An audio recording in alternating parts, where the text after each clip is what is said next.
Ito yung gusto ko. Winasak ho ni Pangulong Bongbong Marcos itong si Kadigungan. Intriga ba? Grabe ka naman, Mima, mag-suspecha. So, winasak na ho ni Pangulong Bongbong Marcos itong si Kadigungan sa usaping war on drugs. Di hamak talaga na mas magaling ang ating administrasyon ngayon. Merong resibo. May reference ba? Kumbaga kung kukuha ka ng padala doon sa Palawan, Cebuana, Smart Padala, GCash, merong reference.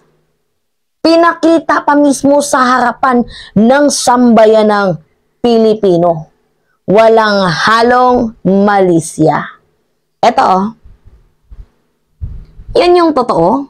May reference. Diba? Wasak na naman ngayon si Digong.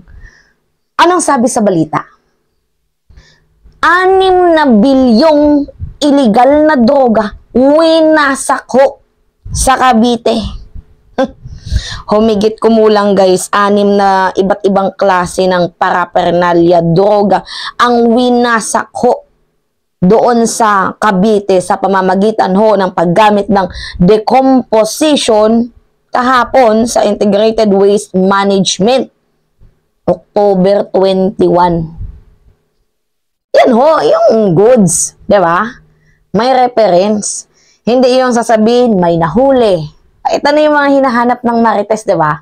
Sinasabi may nahuli, pero wala namang pinakitang ganito, ganyan. O, ngayon, ito. Kitang-kita nyo naman. Siguro yung sumunog nito, mukhang fly high Marites din. Anyway, kita nyo naman. May resibo. Walang tinatagong baho ang administrasyon. Walang recycle.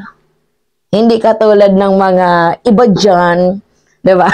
May nahuli ko, no? Pero ginagamit pa din, nire-recycle.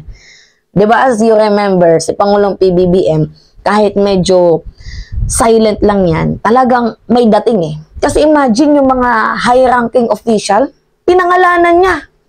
Diba? Yung involved sa 6.7 billion drugs, walang sinasanto. Kaya nga sa politika guys, walang kaibigan. Kasi iba yung kaibigan para sa bayan. You are a public servant and you serve for the people. Hindi ka para sa kaibigan, para sa kung sino man sa kamag-anak, para ka sa bayan. Kasi you are a public servant. Nagtatrabaho kayo para sa aming mga mamamayang Pilipino. Diba? Ito ang reference ko sa inyo ha. Baka sabihin nyo, nagsisinungaling ako. Yan o. Si Abalos. Abalos identifies PNP members link to 6.7 billion shabu haul. Pinangalanan. One by one ba naman? Sino ba namang hindi matatakot na doon? Diba? Tapos yung iba pinag-resign. Kung may delikadesa kayo, kung alam nyo mga ano kayo, mag-resign kayo. Madami nag-resign ba? Diba? Madaming nag-resign. Kasi medyo natakot ba? Anyway, going back sa ating topic, umabot ho ng mahigit 6 na bilyong piso ang halaga ng iba't ibang uri ng illegal na droga ang winasak sa pamamagitan ng thermal decomposition or thermolysis kahapon sa Integrated Waste Management and Corporation IWMI Barangay Aguado 13 Martires City, Cavite. So anyway, salamat ho sa buong pamilya ng Philippine Drug Enforcement sa totoong paglilingkod para sa ating bayan, sa totoong kilos, sa totoong action, sa totoong hard work, sa totoong dedikasyon. Diba? Para ho sa ating bayan, mabuhay kayo. Huwag kayong gumaya sa mga nakaraan. Diba? Nakaraan na mga administrasyon na kunyari may nahuli. Pero kunyari lang pala. Anyway, sabi dito, Kasi guys, sa totoo lang, itong si Pangulong PBBM, yung target niya as a president, syempre, 'di ba, masolusyonan yung droga sa Pilipinas. Alam nyo, sa usaping war on drugs, ang target ho ni Pangulong Bongbong Marcos ay yung mga main player. Kumbaga sa puno, hindi yung sanga, ugat. Yan ho. Ganyan. Hindi yung putol ng sanga, edi tutubo at dadami yan. Ugat ho ang pinuputol dito. Yung main player, hindi katulad kay Kadigungan, kahit hindi naman kasali. Diba? He? Ako sa'yo, Digong. Anyway, sabi dito sa balita, pinangunahan ng Philippine Drug Enforcement Agency, PDEA, ang pagwasak sa may 5,965,744,462 pesos .01 na halaga ng mga illegal na droga na nakumpiska sa sunod-sunod na anti-drug operation sa iba't ibang lugar ng lalawigan. Naalala nyo guys, yung doon sa Manila, Pampanga International Clark Airport ba yun? Hindi, Mexico, Pampanga, tapos sa Manila Port. 'Di ba yung 3.3 billion, tapos, hindi, 3.6 billion. Correct me if I'm wrong na lang, kasi kinontent ko yun, medyo matagal na. And yung recently, na nung ano lang, ngayong August lang, hindi, ngayong October lang din, yung sa Manila Clark, yun. So, humigit kumulang 5 billion. Yan, malaki yung nahuli ng ating administrasyon sa pagpasok palamang ho ni Pangulong PBBM. Yung akala nyo, tapos na yung laban sa war on drugs, hindi pa pala. Kasi within 6 months, sabi ni Kadigungan, tapos daw yan eh. Hindi natapos. Yeah? Tapos binabash si Pangulong PBBM na daydreaming daw yung 20 pesos na bigas. Ang totoong daydreaming dyan, ang totoong animation is ikaw. Diba?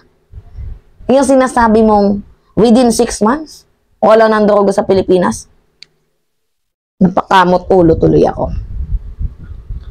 Alas 9 ho ng umaga, sinimulan ang pagwasak sa mga nasabing droga sa lungsod ng 13 Martires City na aabot sa 1,019,204,700 paano ba to?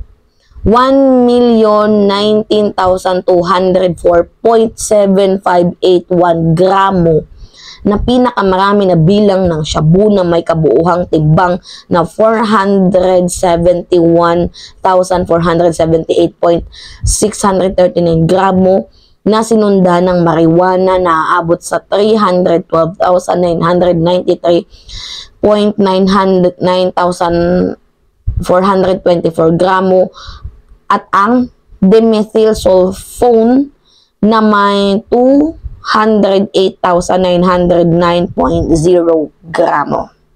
So, ang mga droga ay winasak ho sa pamamagitan ng thermal decomposition or thermolysis na may temperature na 1,000 degrees centigrade. So, nakiisa sa nasabing aktibidad sina PDEA Director General Muro Lazo, Congressman Dan Fernandez, Robert Barbers kinatawan ng DOJ, DILG, PNP at NBI, mga local officials ng Barangay Aguado, 13 Martires City, mga non-government organization at media partners. Salamat ho. Salamat. Diba? Yan yung gusto ko. Yung may resibo. Diba? May nakakakita. Yan yung totoo. Diba? Yan yung totoong pakikipaglaban sa war on drugs. Sinusunog harap-harapan, pati yung mga high-ranking official, binuboltsak. Diba? Medyo masakit kasi sa mata guys yung ring light. Kaya nagsasalamin si Nina. Pero anyway, that is a real game. of the government. Walang sinasanto, walang kinakaibigan para sa bayan, titino tayo. Salamat ho, Administrasyon Bongbong Marcos. Anyway, yun lamang ho guys. Tumaob na naman si Kadigungan. It's me again, si Mima Alicia nyo, at nagbabalik ulit para sa ating panibagong video.